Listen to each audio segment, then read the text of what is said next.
Welcome to the Propreneur Podcast, where we help practice owners become better entrepreneurs. I'm your host, Dino Watt.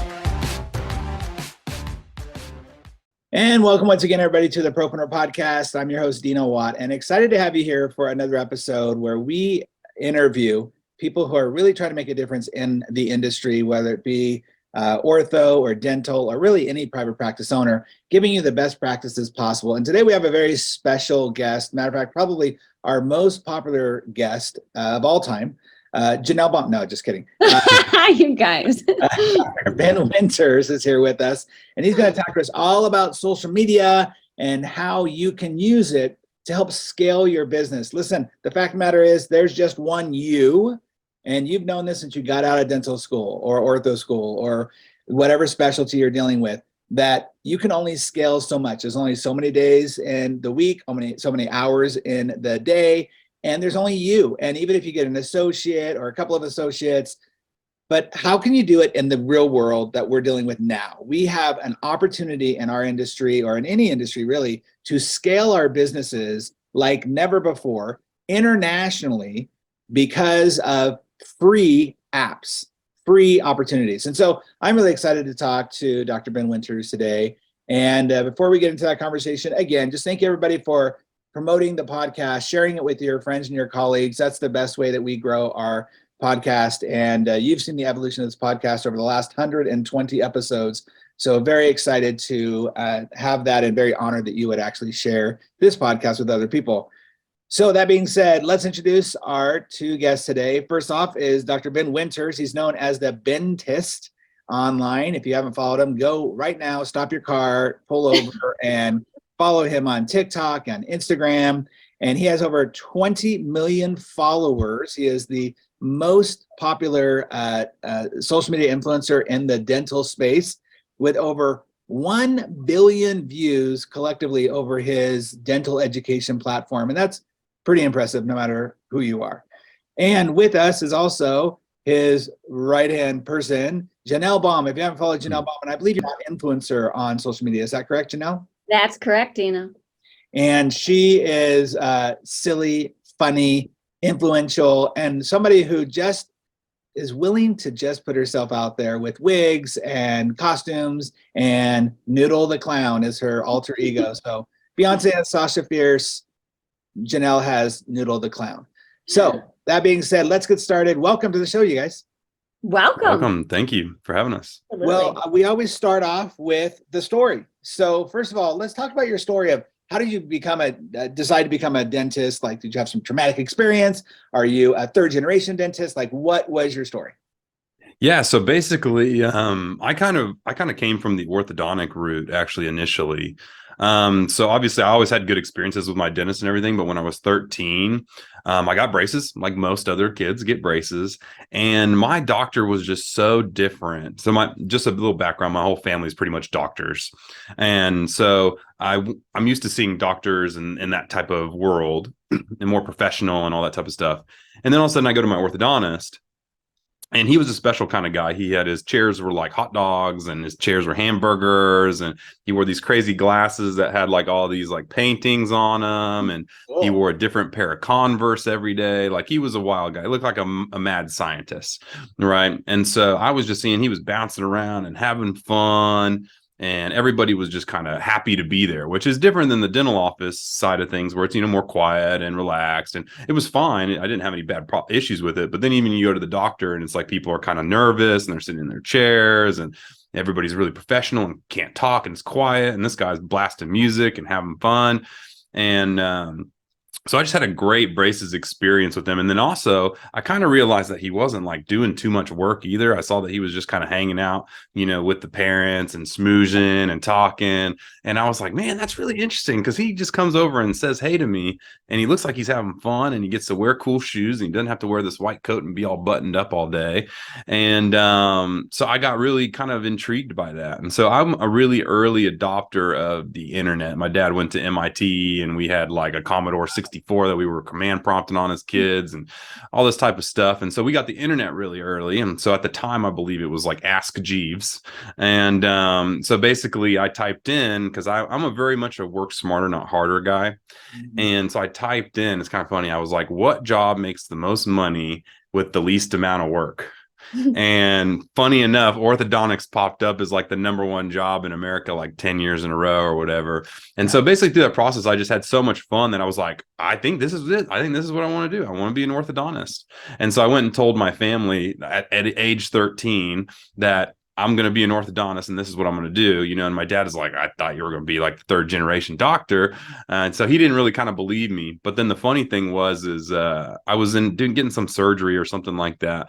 And his friend was there. He was a podiatrist or a doctor or whatever. And then he was like, hey, Ben, why don't you tell him what you want to be, when you grow up, kind of joking around and like hoping that the doctor would laugh at me for wanting to be a dentist or an orthodontist. And so I was like, oh, I want to be an orthodontist or a dentist. And he looked at my dad and he's like, man, I wish I would have been a dentist. He's like, all my friends just have such better hours. They make so much more money. He's like, all this type of stuff. He's like, I would never go back to medical school if I could. And so my dad just kind of turned white. And at that moment, I was like, yep, solid. We're going to become a dentist and orthodontist. But obviously, I really enjoyed general dentistry as well. And I also enjoyed oral surgery as well, because I know you have to become a dentist first before you can do that. And you got to be okay with becoming a general dentist if for some reason the specialty doesn't work out. So I do love general dentistry as well, too. But the orthodontics was what sparked that kind of trip down that path. That's awesome. I love that your dad was like, all right, we'll see. And then his friend backed it up. I can tell you that I never thought I'd be in this industry. And once I got in, boy, did I not try to influence my son and daughters to be orthodontist. And them listen to me, but I'm like, seriously, like, I remember one person, they'll go nameless, but when I was first in the industry, it was a wife of an orthodontist who said to me, she's like, Dino, you can kind of be inept at what you do and still make really good money in this industry. Now, I don't want to expose that. It's sad. All these doctors are doing great stuff out there. If you listen to this podcast, you're one of the 20%. I get it, but you all know what I'm talking about. Like, come on, we're being real. It's true. Well, that's awesome. Thanks for sharing that story with us. We're going to get into the social media part of things in just a moment, but Janelle, we'd love to hear about you. Tell us. Oh, okay. Turn up the volume. Pull over again, guys. It's Janelle Baum Show. No, I'm just kidding. So most of you probably know me as a treatment coordinator for the last 7 years with C.O.R.E Orthodontics. And throughout my career there, I was constantly obsessed with learning and growing and finding different platforms to express my creativity.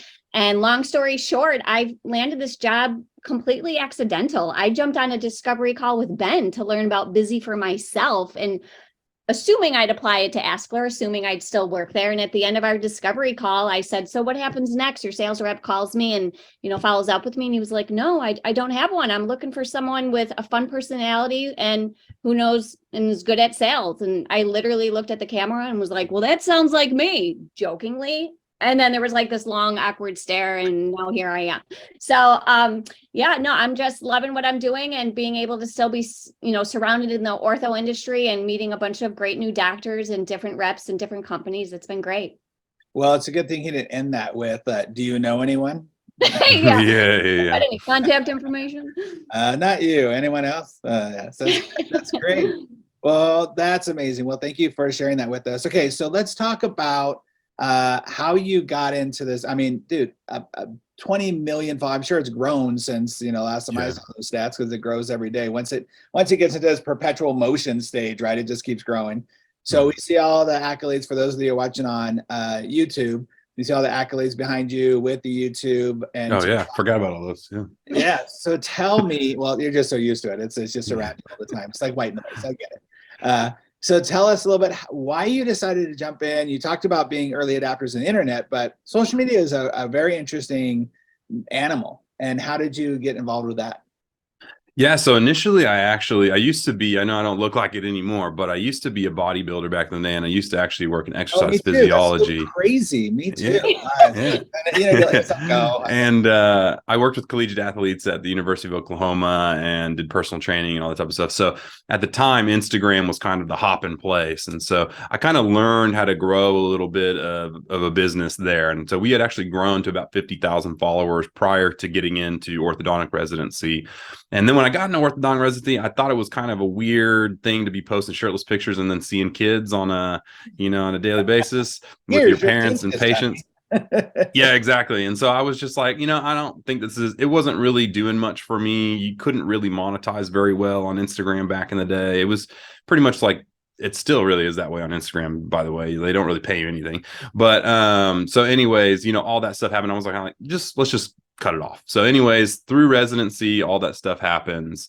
And then I was going to go to Tulsa actually and start my own practices, but nobody was hiring. Like they didn't have any associate positions. And, everybody had told me never start an office from scratch right now. That's like the worst thing you could do, especially out with nobody knowing you.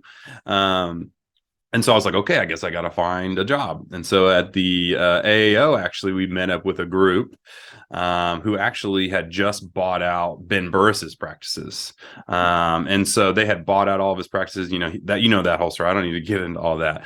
And so they had just taken over and they were like, hey, they're kind of in bad shape. We need someone to come in and we need someone to flip these practices. Would that be something you're interested in? And I was like, yeah, I don't have anything else going on. And so ended up going in with them into Northwest Arkansas. And when I got there, it was really bad. It was really, really bad. We're talking about, they didn't even know how bad it was. I had to call them down to come stay with me for a week and work. And after like one day, they were like, okay, this is bad. We need to figure something out.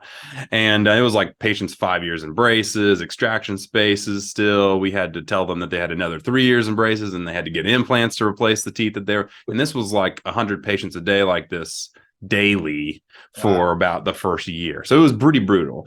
And so also for people that don't know the story, basically he had sent out a letter to all the dentists in the area saying kind of like, we don't need you, screw you. We don't need any of your referrals. So then I had that was out. So because I called dentists and they would hang up on me, or I would call another dentist and they would cuss at me and I'd be like, no, we're not with him anymore. It's a completely different company. He's not even involved. And so anyways, I was really backed into a corner because I had to basically grow this practice with no way possible of growing the practice. And so I was like, the only other thing I had left was social media. And I was like, well, I know how to do Instagram. So I guess we can just start hashtagging Northwest Arkansas and all these different types of things. And luckily in the orthodontic side of things, you are around kids, right? And kids kind of drive the technology adoption. Sure. And so I started to look at these kids and they were all on this thing. They were swiping. Normally they're on Snapchat or they're on Instagram or whatever. And this looked completely different. And so I saw one and I was like, oh, that's kind of weird looking. And then all of a sudden I saw 3 more kids that same day. And by about the 7th kid, I stopped them and I was like, hey, what the heck are you guys on? And they were like, oh, it's this new thing. It just came out last week. It's called TikTok. And then I had kind of heard something in the news that Musical.ly had been bought by this company called TikTok. And if people didn't understand what Musical.ly was, if they don't have kids or anything like that, it was an app where you could just basically put on a song and lip sync it. That was it. And so when TikTok bought it, they turned it into a version of Vine, like a 15-second version of Vine, which is what the short form videos that we now all know are.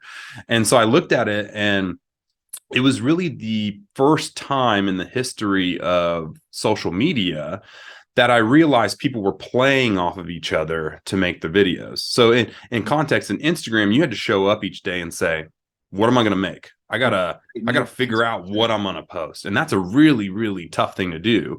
And so on TikTok, I swiped through pretty quickly, and I noticed that they would take a song and someone had a skit to it, right? And then all of a sudden, I would swipe 3 times down, and somebody else had the same exact song with the same exact structure of the skit, but they just flipped the story just a little bit.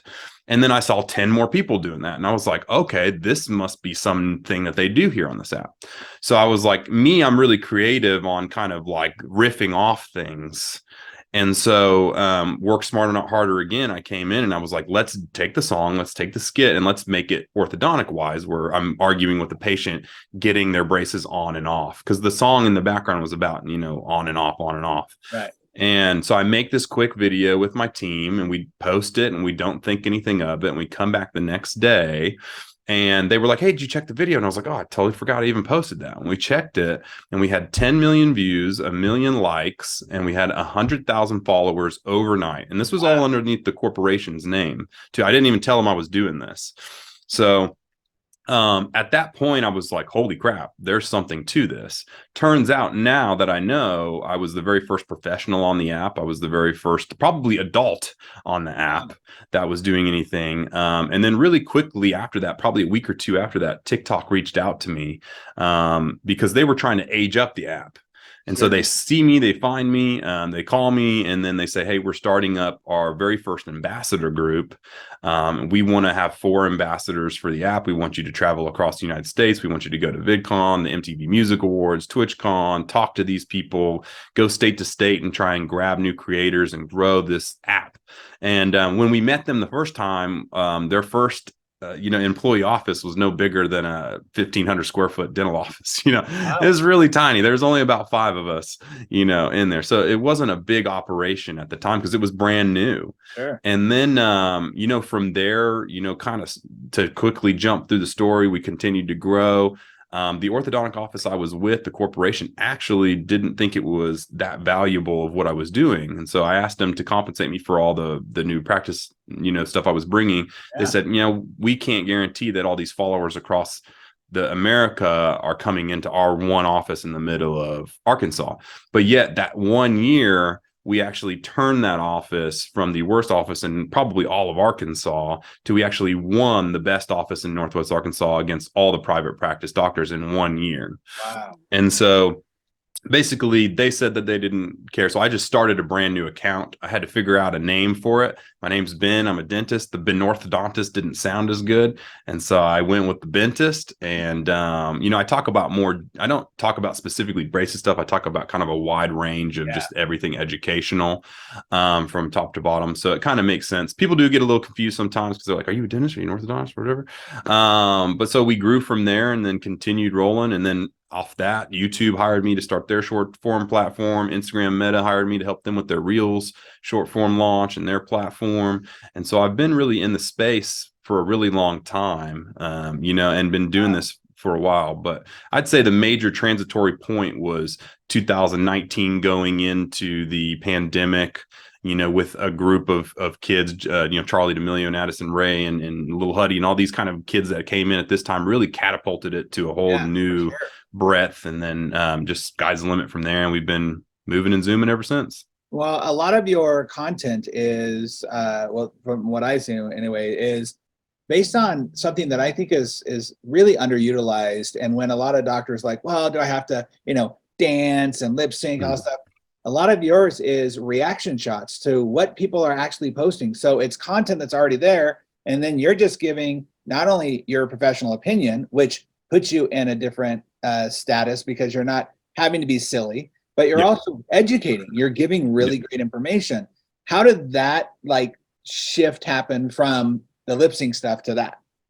Yeah, so I never did the lip sync stuff. That was, obviously musically way back then. Okay, yeah. But the algorithm and what we go over in our course, which we'll talk about later, is that really, virality or videos that go properly viral follow a structure. And there's only so many structures out there. Just like, Dino, if I put you in a room and I played some Garth Brooks, would you immediately tell me that that's a country song?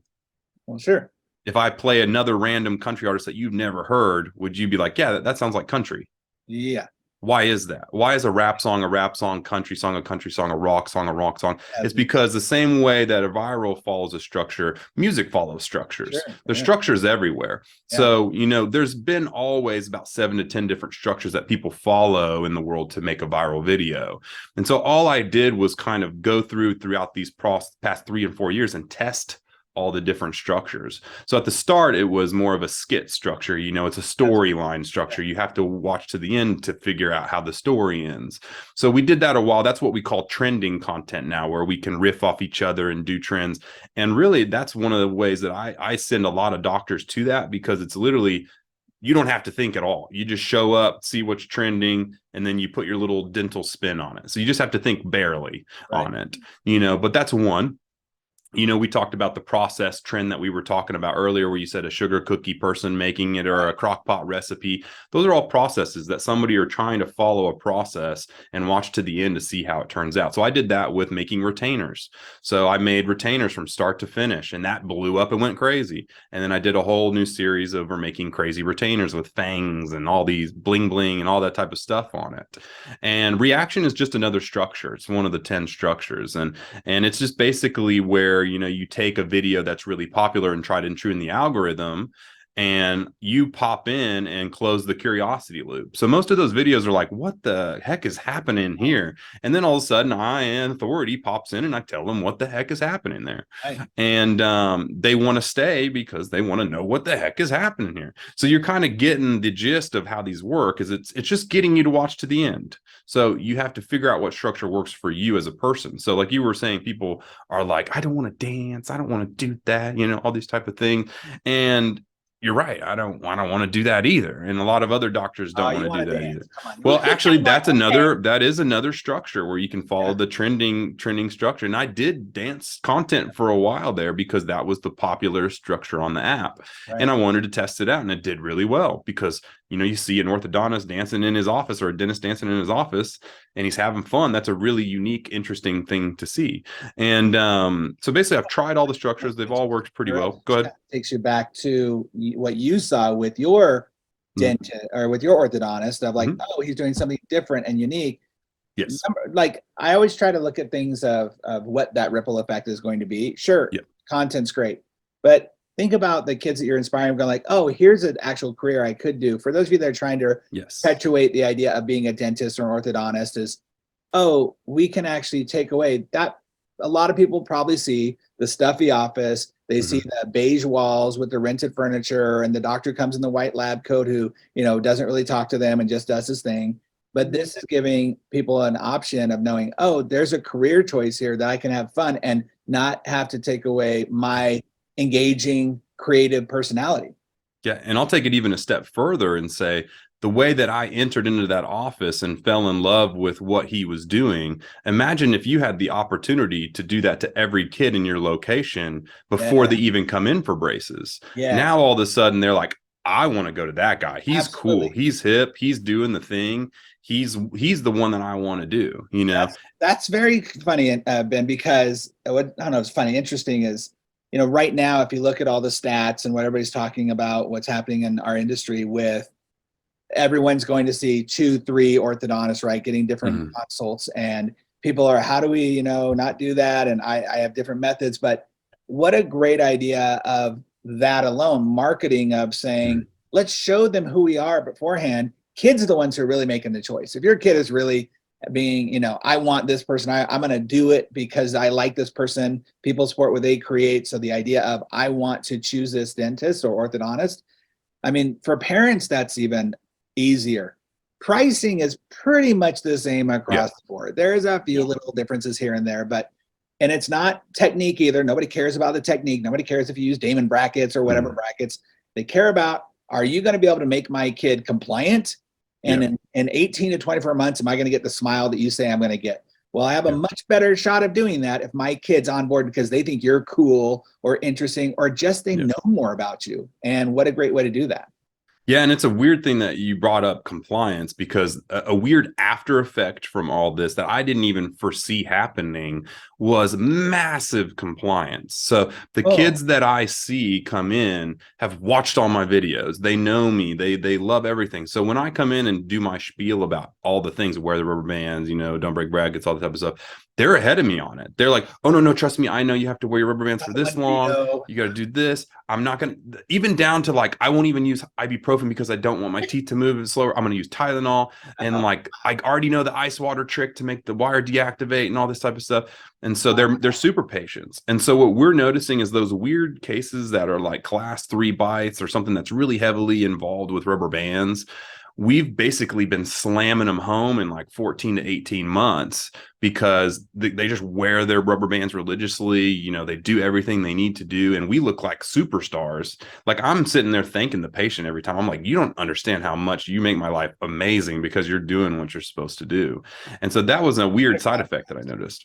right? What a contrast between when you first started and people who were 3 years in treatment need another 2 years to, oh, we're getting you done early because you're actually being compliant and being a partner with me in this treatment. I mean, listen, if you shut off the radio right now, everybody, and didn't listen to the rest of the podcast, there's your main reason you need to be thinking about why you want to be involved in some sort of social media.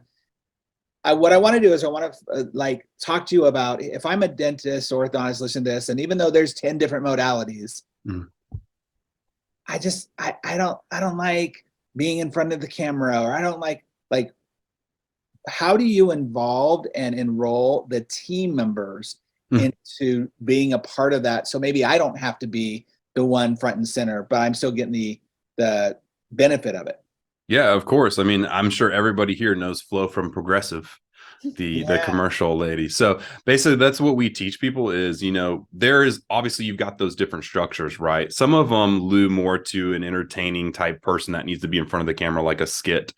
Right. But like even the reactions that I do can either come from two different ways, a more entertaining way, or there's people that do reactions that are very like buttoned up and professional and serious, and they're both authority figures, so it works both ways. But then there's a lot of structures like the process structure, making the retainers and things like that don't even need to involve a person at all. But that being said, I do tend to try and tell people to have as much personality as possible, because you want to get people to want to come to your office.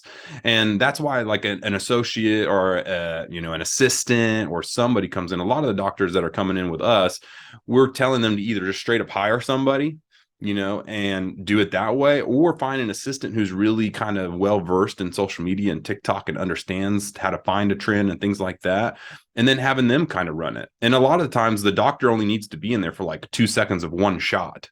That's a really good point, because I have seen a few I'll think about like Stuart Frost and a couple of the companies where they're just in it, they're not leading it, right? So they've got their social media person creating the thing, and then they show up at the end, or they're a part of it and they show a picture of them.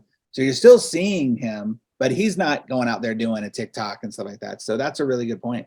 Yeah, you just have to be like, if you're doing the trending side of things and it's the little skit things or just funny things in general, most of the time the doctor's only in it for a frame or two. And so they just say like, hey, just wave at the camera real quick, and then they just wave at the camera real quick, and it's like, that's the bare minimum of the personality you would need. But even then there's some doctors that are like, I don't even want to do that. And then the assistant really takes the place of the doctor and becomes the personality of the office, the Flo from Progressive.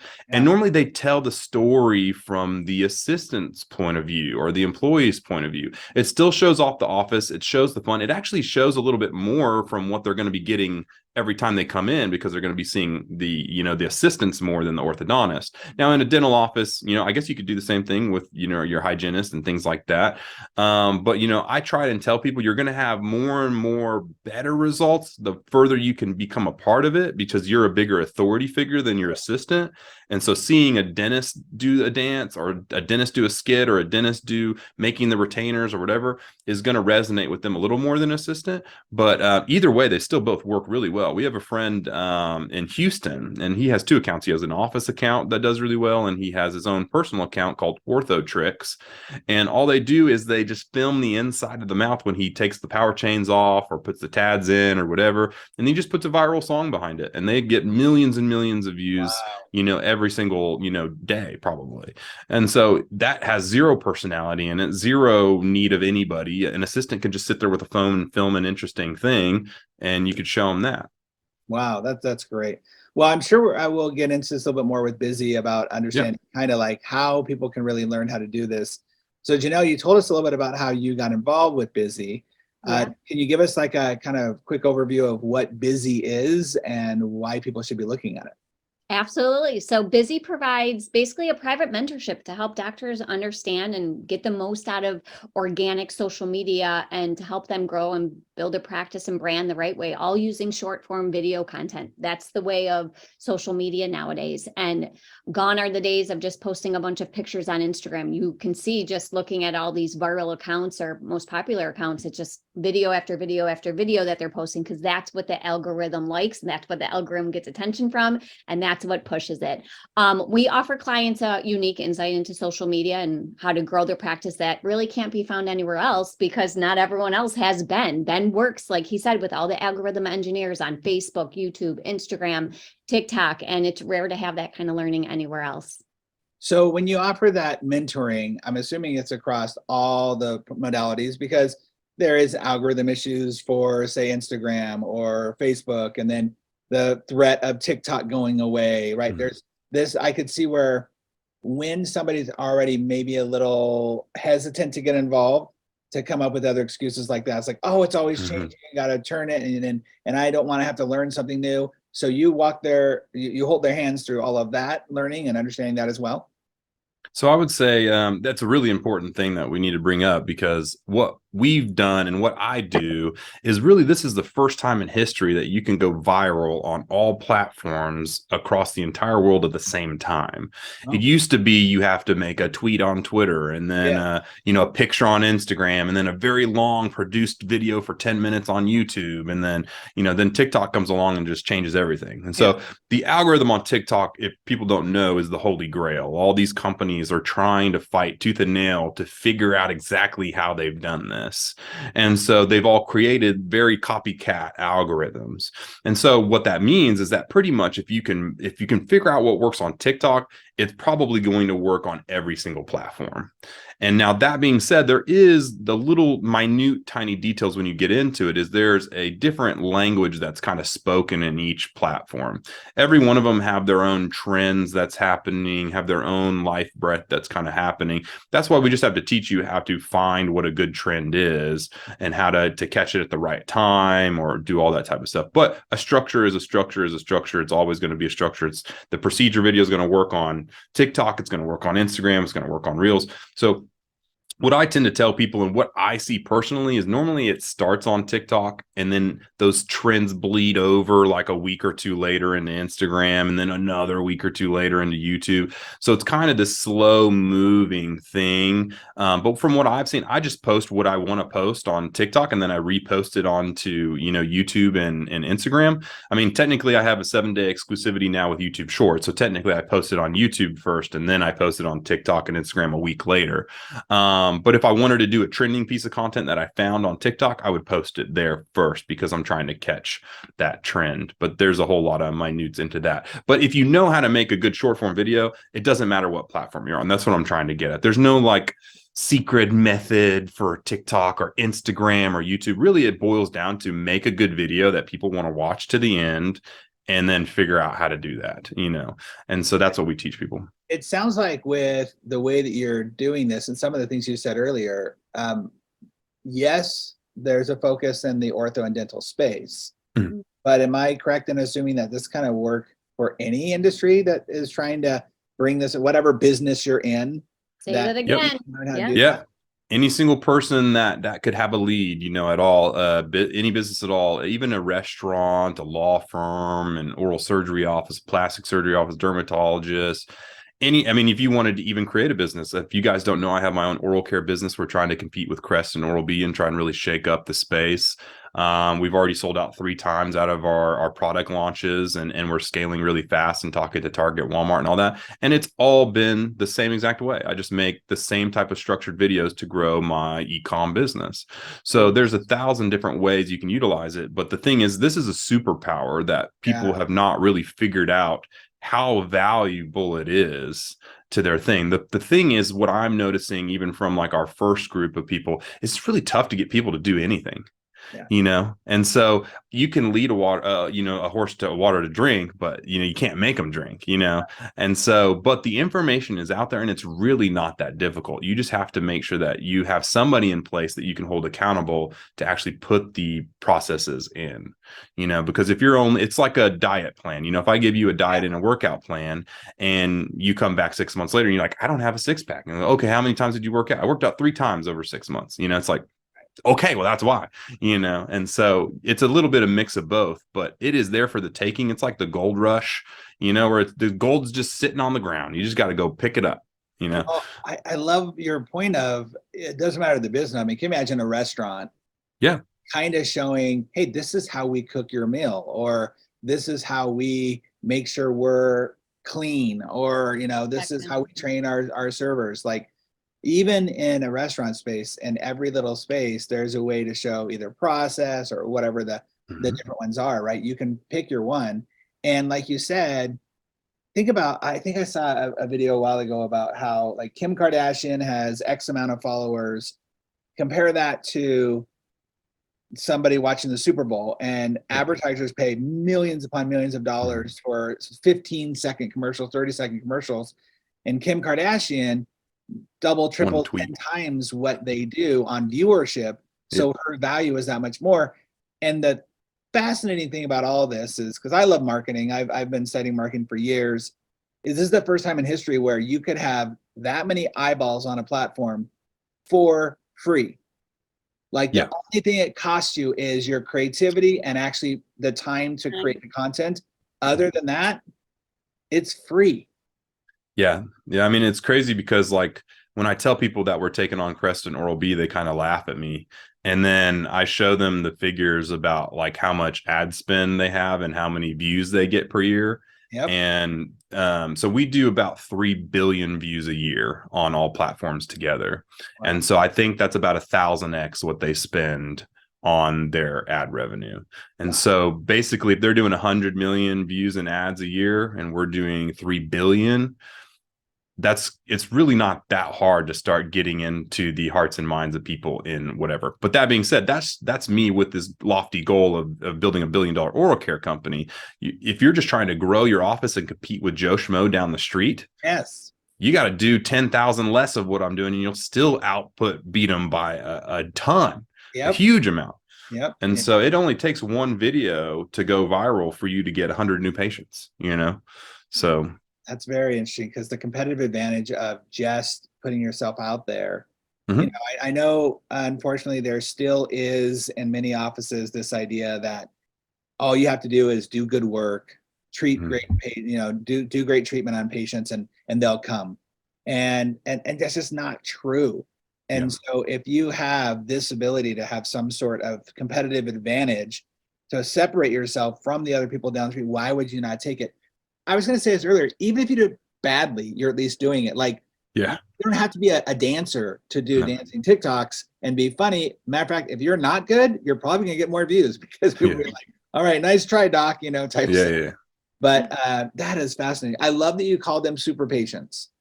Oh, they're 100% super patients for sure. And I also want to put out there that it's not just kids anymore. It is adults, a lot of adults too. Yeah, Janelle and I just as here. I mean, we get just as many as adults that find me from YouTube, TikTok, Instagram, Facebook. Like, I mean, the thing is, you post it on one, you post it everywhere. All age platforms get to see your piece of content. Now, if you tailor it really, really kiddie every time, you're probably going to get more kids. But if, like, even the stuff that I do that is a little bit more entertaining towards the younger side, because I'm an orthodontist, I still get tons of adults. So if you're a dentist, it doesn't matter. If you're an oral surgeon, it doesn't matter. If you're anything, it doesn't matter. You just got to be able to do it and get the eyes on there, because we all know, like you just said, you're going to 3 offices to look at X, Y, Z.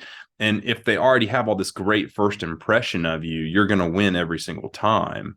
And then another huge aspect that we didn't even bring up is we do have the whole ad side that we teach you on the other side of the organic. Oh, nice. And the reason is because what I'm noticing in the marketing side of things is it's really tough to do videos it's actually almost impossible to do videos for these dentists or doctors. And so what all these marketing companies do, they just put a static photo up of your office, $500 off whitening, yada, yada. But they don't understand the algorithm like I do. I've talked to the people in the algorithm. And so because it's a picture, it's a low bar of effort going into their system. So when you're scrolling through, you see this entertaining video and then a crappy picture pops up, they swipe right past it. And then Facebook or whatever says, that didn't really help our patients stay on the app. They didn't like this piece of content. So because of that, we're going to charge you more per click to put this on there, and yada, yada, continue moving further. And so also the people that you want, the person that can pay in full, the nice, you know, mom with the family that knows all the PTA people, she's going to be laughing and hooting and hollering, and then she sees yours and swipes past and whatever. But let's replace that now with a nice video that maybe we made from short form video as an ad. Really easy to do. There's tons of templates out there you can follow. Takes you maybe 15 minutes of time in your office to make one of these just short form video ads if you know what you're doing, right? Now you put that up there. She's scrolling, having a time. All of a sudden, she sees this nice, beautiful office in Plano, Texas. She sees a doctor having fun talking about digital scanning and all these things she can do. And all of a sudden, she's like, wow, that office is really nice. That doctor's kind of cute. I'm not going to lie. Oh my gosh, now that I know it, Cindy needs braces, we should go ahead and get her. This looks like a really fun, nice, cool place. And now all of a sudden, you've done a couple things. You've grabbed a better patient load, because I'm sure tons of people here have ran ads and gotten a lot of patients that are below par that what they want. Sure. And then two, not only you're grabbing them, but they're already kind of intuitive with your office. They're ready to come in. But three, you added value to the platform and the algorithm. So now they're going to say, oh, this video was actually watched by people and it's an ad. Okay, lower the cost per click, send it out to more people. It's adding value to our thing, and we're getting in business, we're making ad money. And so all of a sudden you get lower cost per click, lower leads, better patients, and you get to kind of, really show off your office versus just a picture of you waving. It's like, what's going to win? And so that's what we're really trying to tell people is, even if you don't want to be the dentist or get millions and millions of views, if you do the bare minimum of learning these structures and how to make a good, video from us, and you just give it to your ad people and just say, or you run it yourself, because we teach you how to run it all yourself if you want to do that. Yeah. And, we have a guy who does millions and millions of ad spend a year for multiple different companies, and he's taught you everything, how to do it yourself. Yeah. And so if you can just put that in place, you're going to start getting a lot of good stuff from just doing that. Well, I think what you said was really important about what hopefully people heard is you can actually hurt yourself if you're doing it incorrectly, especially if you're running ads. And I mean, we all know people who have spent hundreds and thousands of dollars on companies who promise to be able to get you more clicks. I love how people, I can get you more clicks. I don't care about clicks. I care about patients who come and give me cash, right? Yeah. Clicks, cash over clicks every day. So when when you do it incorrectly, you're actually hurting yourself. You're causing yourself to have to pay more money. But just a couple little twists and little understanding and education can actually go a long way. Besides that, are there any like major challenges you see, or where people are kind of really working too hard? Like you said earlier, you like to 100% not work as hard, right? And actually be smarter, or work smarter, not harder. What are some things that people are doing out there that probably some people listening to this podcast right now are doing that are actually hindering their success? Well, I mean, you said it perfectly. And this happens to me probably 10 times a week, where I even find a dentist or an orthodontist who's really good. They have a great personality and they have all this stuff that they should be going crazy viral and getting all these patients. And they come to me and they're like, hey, I did this video. It's really cool and fun. And I put it out there and it didn't go viral. What happened, And it's like they just tried to recreate the wheel themselves. They're trying to come up with their own thing. They're trying to make, like, one of them had like yesterday, if he's listening to this, I'm sorry if you hear it, but he had just a picture of his daughter on the floor, and he was like, oh, I'm going to make a thing saying like, wear your rubber bands. My daughter makes you want to wear your rubber bands. And I was like, it was funny in his mind that he was trying to create this funny thing in his head. Or like another one, they did like a minute long skit about like, it took a long time, and they like really did all this thing and dressed up. And even Janelle kind of suffers from this sometimes, because she tries to kind of recreate the wheel herself. And so you have to rein him back in and say, going viral is like hitting lightning, like lightning striking you, right? Hitting the lottery. Don't try and make yourself hit the lottery every day. You want to game the system. You want to count the cards. You want to follow. They literally give you the structures exactly how to go viral out there every day. There's trends that are going viral every day. Just change the one little thing from chef to dentistry.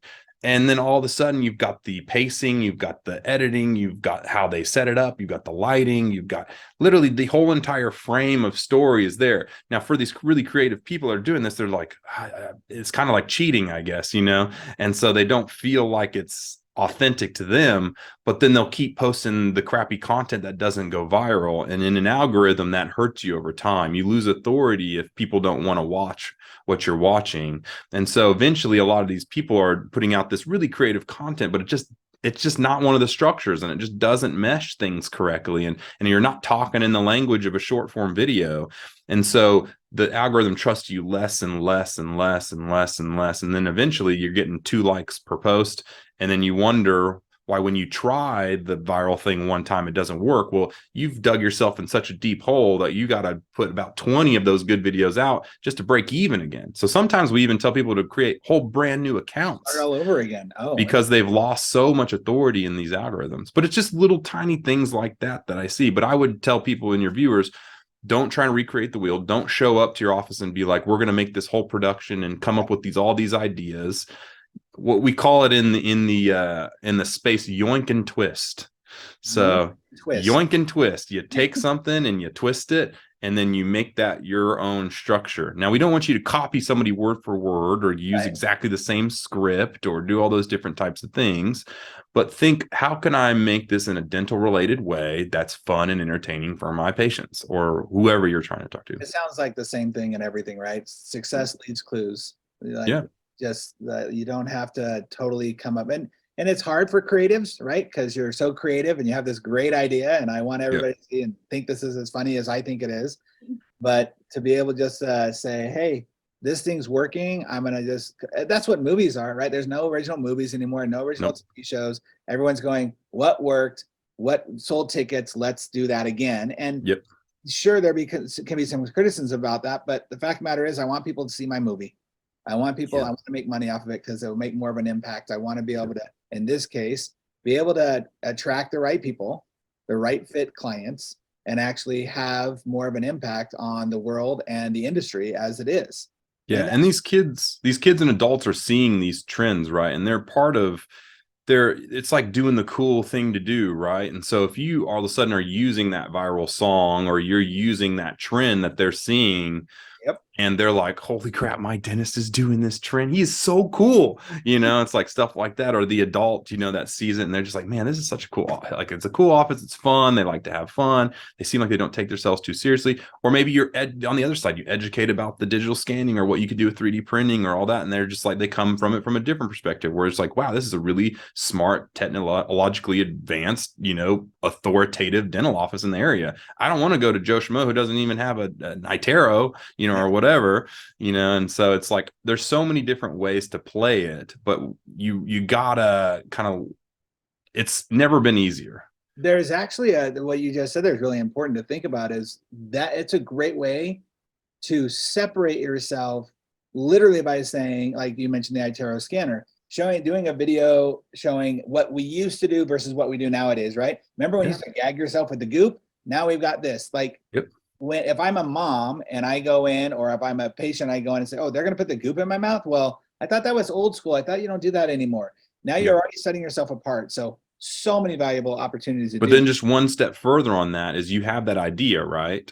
So a lot of people have that idea and they try and come up with this big video about talking about this. Right. Find the structure and format that's working currently and figure out a way to work that in. Maybe you find somebody gagging on a viral video of someone gagging on an impression, and you do the reaction style where you pop in and you say, oh, no, we use digital scanners now. Let's walk through the process of doing the digital scanner. So now you're talking in the language and getting your point across. And that's how you hit lightning all the time versus like you just talking about it. Of course, I don't know the 10 structures altogether, but man, I would think that the easiest, the lowest, I guess, barrier of entry is exactly that. Because how many doctors don't like just to talk about what they know and how smart they are and how they would do it differently.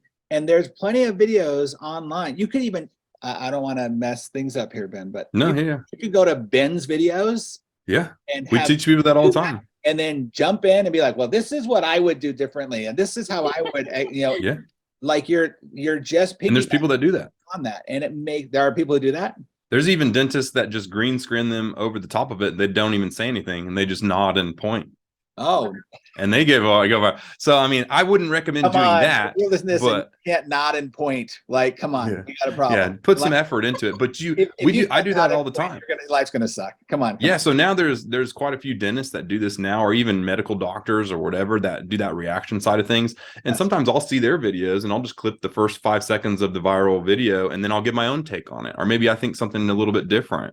And then there's been dentists and also orthodontists that have argued different points, like, hey, actually, this isn't a mucocele. This is what I think is a cyst or whatever. I comment on there. Hey, thank you so much for your insight. That's awesome. And so it's tough one thing I will tell people is it's tough from a professional standpoint to really get a full articulated idea out in 45 seconds on something. Right. So you have to pick and choose what you're saying, because yes, there is a lot of things going on. Also, I will say, most of the time, the reason why my stuff is so successful is because I'm speaking to something a 5-year-old could get, or a fifth grader could get. So really, just like dental and ortho, dumb down your terminology. Don't go so crazy in it, because you're going to lose them. But as long as you can just explain it to them, I think it's been doing wonders for the dental field. I think I've really inspired a ton of dentists and orthodontists to become future orthodontists and dentists, or a bunch of kids to become future ones. And so I think it's important now to do, just for a standpoint of trying to further our profession and get the next generation interested in it. Well, you've also been an advocate, in whether intentionally, and I'm sure it is partly intentionally, but also not intentionally, of helping people understand that a TikTok trend of like putting a rubber band around your front 2 teeth to close the gap is not a good idea. And you're saving people thousands of dollars and future pain by educating that way. And if you think about that, if you're listening to the show, if your goal is to help really create great smiles, help educate people, if you really believe that everyone should have what you do, then this is a platform where you can not just affect the people in your local area, but people literally across the world. So I think that's great. We're going to move on to, I want to get into the details of how do people really get connected with you around Busy, and who's your ideal client? Like if I was an orthodontist out there or a dentist and I was thinking, okay, I need to knock out this social media thing, I want to use it for my benefit. Who's your ideal client you want to be working with? Yeah. So, I mean, if you want to find us and you want to kind of hop into a call with Janelle and discuss it a little bit further, it's the website is getbusy, bizzy.social. Once again, that's getbusy.social. And you get busy, stay busy in your office, right? And so our ideal client is really anybody who's ready to take that leap. Anybody who has that idea of that, I understand that this is important and I want to move forward with it. And the reason is we need to have, also another big thing is we have to have somebody in the office that's willing to take responsibility of that. Now, we try and help people figure out how to do that. We've had, older dentists and orthodontists come in and they say, hey, I don't know what to do. We're paying this random company in my thing $5,000 a month to post Instagram pictures, but we're getting 2 likes a post. And I'm like, fire them, hire a marketing person and have them do it all for you. Have them take my course, have them understand everything, have them be in the private groups discussing back and forth, or on the Zoom calls trying to figure out the trends and what's changing for the month. Because every month we go over all the new stuff that's happening. We talk about like algorithm changes, or if TikTok gets banned, what do you do here? All these different types of things, because it is always ever changing. So it's one-on-one mentoring, but it's also group, or is it all group? So it's pretty much all groups. So you have your private class, which is the side of the organic media and how to do your own ads. You can learn it all. And then from there, there's a group community chat, which we have, which then everybody can ask questions at any time. Now, I promise I'll get to them eventually. It may not be like the second you post it. But then once a month, we also have a Zoom call with me on one and then Noah on the other. Noah's the ad guy. I'm the organic guy. So if you have questions about anything organically and you want to have one-to-one facing conversations with me, then you're there with that. And if you want to have something about the ad side with Noah, then you've got that. And so basically that's all it is. But really you gotta have a want to do it, because it's just like the diet plan. It's not going to work if you don't do it yourself, right? And then 2, you got to have somebody, whether an assistant in mind, you want to hire somebody in mind, or you're just really technologically savvy and maybe you have a great personality and you just haven't quite figured out the algorithm. Probably the top people that we could have that would just blow up immediately are the ones that have already had some success on TikTok and stuff, and they haven't quite understood the algorithm or why they went viral. Because a lot of times people stumble into these structures and then they do really well and they don't understand why. And so then I can come in and audit it and be like, well, this is a reason. This is your hook was terrible. You had too many dead space cuts. You reposted it and now you have a watermark here and that watermark is getting flagged by the algorithm and it's taking you down. But there's so many little different tiny things that I've learned and I'm still learning constantly, that's where that mentorship becomes, really well, apparent. that's what I think is one of the benefits here is if people are really thinking about this, when they do hire these other companies that are out there, they're doing it based on, maybe they've been in the game for a while and they have some stuff. I'm not knocking everybody, but you're literally talking to the creators of TikTok and you're having meetings with with YouTube, and you are like, talk about having insider access to what actually is going on, as opposed to a lot of good theories and things that you've tried and failed and tried and failed. You're actually talking to the right people. So and the problem with the marketing companies that I saw, and this is the reason why I created it, because I thought we were kind of getting scammed a little bit, was because none of them knew how to do short form video. Not one of them. Some of them offer services to come in and film for like a whole week and then give you, 6 months of content, but that content's not going to resonate because it's not speaking in the language, and the language is something that's happening and changing weekly and monthly. So none of that stuff is going to work, and it strokes your own ego, but it's not going to help you. And then, 3, on the ad side, they can't force you to make a video. They're not going to do that. So they can't make the ad for you that's going to speak the right way to the algorithm.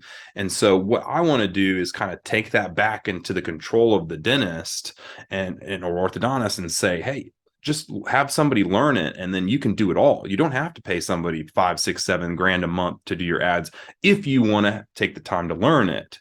Now, we are kind of building up structures eventually to be able to offer those services the right way as well down the line. But currently, our focus is really just educating and trying to help them. Now, if you have an ad people, like all the big ones out there, hey, they're going to love you and they're going to shout for joy that you're giving them a short form video ad, and you're going to make them look 10 times better than they really are.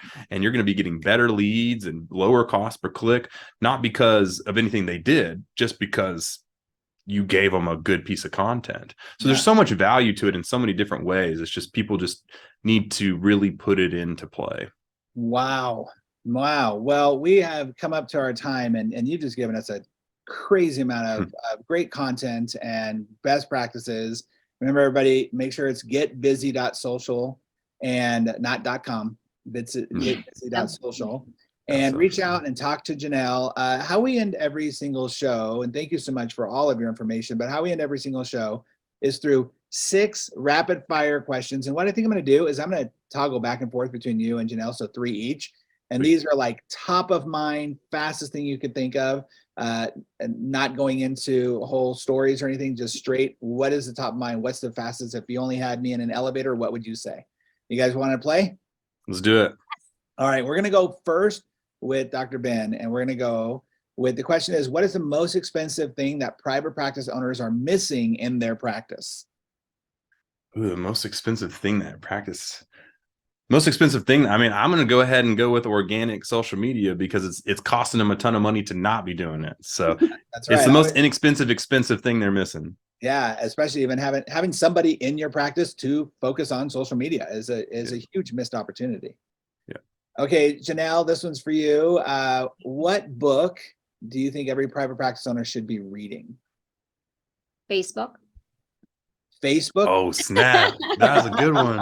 Yeah, no, I'm kidding. I love The Fred Factor by Mark Sanborn. It just helps get you into thinking differently with customer service and just when I say you're going to be a Fred today, read the book. You can read it in an hour and you understand what I mean by that. Great book, Fred Factor. In my book, The Practice RX, I focus a lot on team culture and team performance as the foundation for business growth. Ben, what do you see when you talk to other doctors, when you travel around and you do a lot? What do you see as the biggest challenge that private practice owners are facing with their teams and office culture right now? What's happening? I would say aligning with the public. I feel like a lot of the times they're kind of stuck in their own bubble while the culture is changing so fast without them. And if you're not aligned to the actual customer, you're going to have a lot of problem closing that customer. That's a really great point. And we haven't had that comment before. That's a really great point. Janelle, this is perfect for you. We've already mentioned it once, but let's do it again. How can listeners reach out to you? They can email me at janellebaum@getbusy. That's JANELLEBAUM @getbizzy.social. Awesome. Ben, what's the best advice out of all these years you've been doing this? What's the best advice that you've ever received on either life or business? Work smarter, not harder. And I'll say it 1,000 more times, because there's so many different things out there that you can just look at, interpret, and build. I've done my whole entire life, and all my success comes around from not making stupid mistakes that other people have already made and learning from them and hopping in at a point where you know you're going to be successful right out of the gate. So always continue to learn, always continue to look, see what clues those successful people left that you just said, and work smarter, not harder in every single aspect of every single thing that you're doing. It's so funny because we so want to overcomplicate things. It's like, I had a mentor once who would always say, do all this stuff, tell me what to do. And he'd say, the only thing that will mess this up is your better idea. Like, just do what I tell you to do. It's like, so true. Work smarter, not harder. Janelle, last question. Yeah. What's the best resources? Almost seems like a softball, but what's the best resource or tool that every private practice owner should be using to grow their practice right now? Social media. Yes. 100%. And, I do want to plug Busy real quick, because a lot of times doctors are like, no, I'm too intimidated by this TikTok, tickety-tock, whatever it's called, Snapchat stuff. I don't know what I'm doing. My team doesn't want to jump on board. I'm telling you, the modules that Ben has in this course are so easy to follow. It's all self-paced. You can go back, watch, rewind, pause, all of that. I've watched the course, and my husband sits across the couch from me as I'm watching it through my computer. My husband, who doesn't know anything about social media, is like, dude, anyone can do this. So it's so easy. Well, I'm just going to tag on to that what you just said, because it makes sense, but I didn't actually make this clear earlier. It sounds like, for those that are afraid, great, I have this person who does it, and then what if they leave me? Well, it's an online course directed by yourself. So now you have a training process for anybody who comes along forever. Like, that's pretty freaking smart, right? Yeah, they utilize it a lot for that. Yeah, they utilize it a lot. A lot of the time, they just even bring in their marketing people. We have probably like 3 or 4 marketing heads of companies that are just doing it all themselves. Not the doctor's not even touching it. Dude, I've got people I'm going to send your way already. I'm thinking of at least a couple that I'm like, oh, I'll send you a good email on what you think. Yeah, Janelle, send me that email. Well, you guys, it has been amazing to have you on the show. Thank you for taking the time to share with us your wisdom and introducing us to Busy. And Ben, it's a pleasure. I'm a follower. I've been following you for a while now, and you make it look easy, and that makes me excited to know that, oh yeah, there are certain things that I can even do in my business. I learned some stuff that I've been going, oh, I'm going to go do that now in my business. There's a lot more in the course. Just wait till you watch it. Yeah, I bet this is just the tip of the iceberg, I'm sure. Well, I highly encourage all of you. Listen, even if you're not thinking about doing social media, even if you're scared of it, even if it's one of those things that you're not sure if it's going to work for you, dude, just go check it out. Go and have a conversation with Janelle. Go see what's out there and how it can actually benefit you. You deserve to see and have different methods of marketing your business. And in our world today, when we talk about the evolution of a practice, this is it. It's not going away. It's not going to all of a sudden go back to yellow page ads. This is what we're doing. And so get on board and actually see how you can use this. Even if you increase this by 10% in your business, that's going to help you that much more. So I highly encourage everybody to go to getbusy.social and check it out. Thank you all again. I really appreciate you. And for those of you listening, thanks for tuning in to the Propreneur Podcast. Remember, our goal here is always to help you be more proactive, profitable, and positive in every way. Thank you. Have a great day. Thank you. Bye, guys. Bye, guys. Thanks so much again for listening to the Propreneur Podcast. We really appreciate your support. If you haven't subscribed already, please make sure you do so. Also, if you feel like you might be a good fit for our podcast as a guest, or know somebody who you think would be, go ahead and email us at dino@dinowatt.com. Again, thanks for support. We'll see you on the next episode.